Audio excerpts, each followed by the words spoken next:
और दूसरा निवेदन ये है कि जब तक 10-12 मिनट मैं माइक पे हूँ, कोई भी बीच से मत उठिएगा।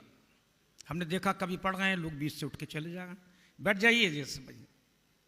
और ये निवेदन पराशर जी इसलिए कर रहा हूँ, जब भरे पूरे परिवार से कोई अचानक उठ जाता है तो कविता सुनाने का मन नहीं करता, रोने का मन करता है।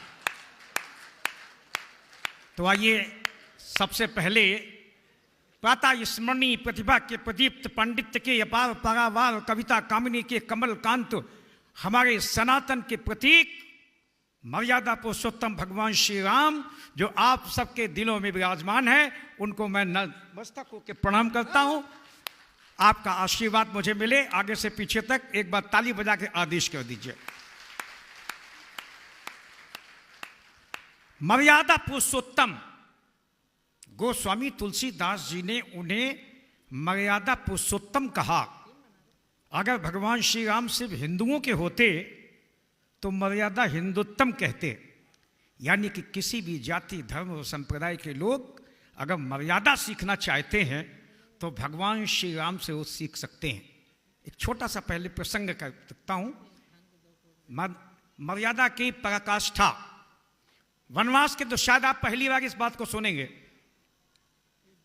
पराशर जी, वनवास के समय भगवान राम के पास बैठे हुए छोटे भैया लक्ष्मण के मन में एक बात उठी, तो उन्होंने कहा भैया एक बात विचार मन में आ रहा है, आप उसका समाधान कीजिए। बोले क्या? बोले अगर किन्हीं क्षणों में ये रावण हमारे आपके पराक्रम को समझ के आत्मसमर्पण कर दे, युद्ध के विराम कर दे, तब आप क्या करेंगे? तो बोले इसमें संकट क्या है?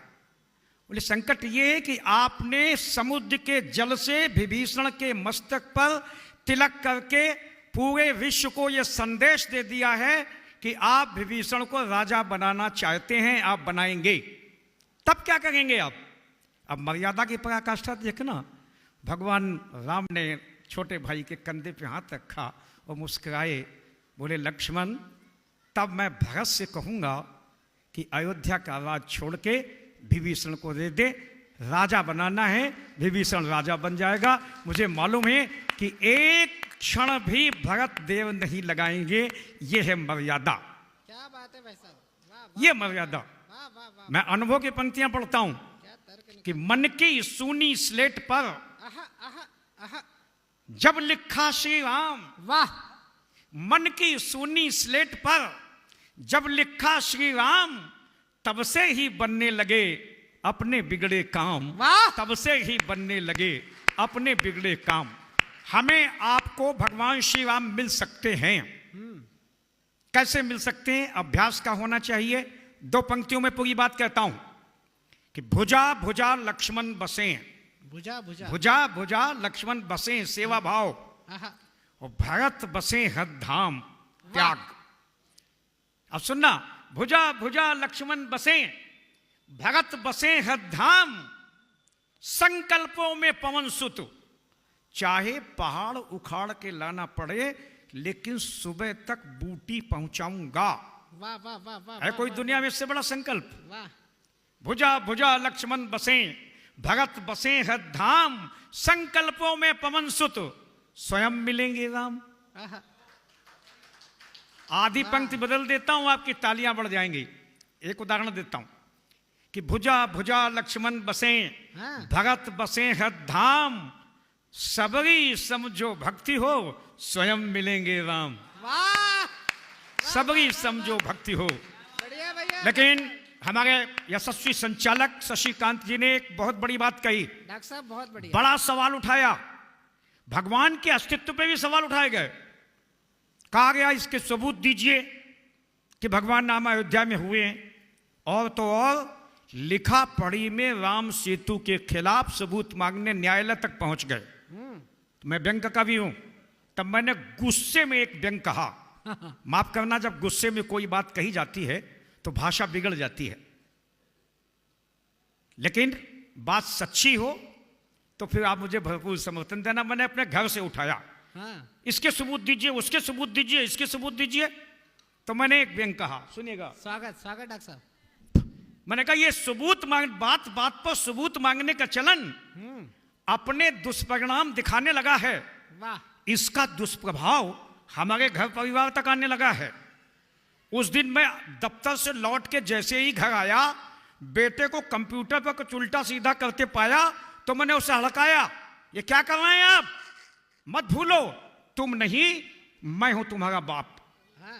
मैंने कहा मत भूलो तुम नहीं, मैं हूं तुम्हारा बाप। वो डरने के बजाय मुस्कुराया, फिर जोर से खिलखिलाया, बोला अच्छा आप हमारे बाप, तो एक काम कीजिए, अपने बाप होने का सबूत दीजिए। तालियां कम है आपकी। बोले अच्छा आप हमारे बाप, तो एक काम कीजिए, अपने बाप होने का सबूत दीजिए। तो मारे गुस्से कि मैंने वहीं पड़ा उसका ही जूता उठाया, हाँ। उसकी खोपड़ी पे पूरी ताकत से लगाया। वो बड़ी जोर से चिल्लाया, मारे दर्द के बिलबिलाया, बड़ी जोर से चिल्लाया, बोला ये क्या कर रहे हैं आप? मेरे बाप, मेरे बाप, मेरे बाप।